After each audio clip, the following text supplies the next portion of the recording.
Je suis à Montréal dans une microbrasserie et sans levure, ici, on ne pourrait pas faire de bière. En fait, le Canada est l'un des plus grands producteurs de levure au monde. Et c'est ici, dans la métropole, que tout a commencé à la fin du 19e siècle. Antoine Chagnon est président de l'Allemand, une entreprise familiale spécialisée dans le développement, la production et la commercialisation de levure et de culture. Si ton grand-père est encore vivant, il serait probablement vraiment surpris de voir la compagnie aujourd'hui. Oui, je pense que oui. Il serait très fier. Vous êtes rendu vraiment, on peut dire, partout à travers le monde. Pas mal, oui. On a des installations dans 42 différents pays, Wow! sur tous les continents. Et on vend dans plus d'une centaine de pays. Donc oui, c'est assez vaste. Moi, je me disais, bon, des levures, il y en a dans le pain, c'est certain. On sait qu'il y a de la levure dans notre bière.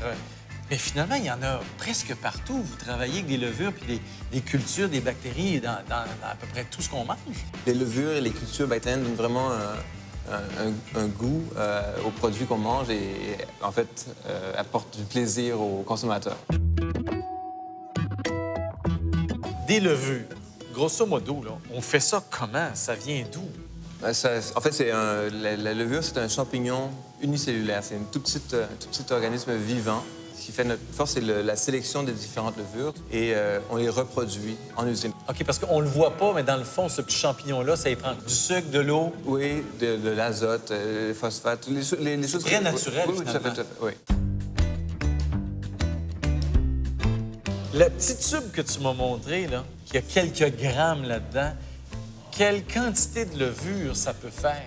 On obtient jusqu'à 800 tonnes au bout d'une semaine. 800 tonnes? Oui, c'est... Une semaine? Oui, oui, c'est très... La levure se multiplie très rapidement. Puis ça, là, les petites levures sèches, ça ressemble à ce que quand on cuisine, quand on achète des levures, Oui. qu'on a un Oui, oui. pot, c'est la même chose, là. Oui, si on le regarde d'assez proche, on voit que c'est des petits bâtonnets, en fait. Oui. Donc, c'est les vermicelles qui sont cassés en Et ça, c'est vivant, là. C'est vivant. Dans l'état sec, c'est endormi. Alors, quand on aime un bon verre de vin, de bière, un bon fromage, ça se peut fort probablement qu'il y ait un petit quelque chose du Québec puis du Canada derrière. C'est souvent probable, oui. À tous les jours, des centaines de millions de personnes font leur marché à travers le monde et achètent, consomment des produits alimentaires qui contiennent des levures et des cultures l'allemand. Cette entreprise familiale est devenue un leader mondial dans son domaine et c'est pour ça qu'on est les meilleurs.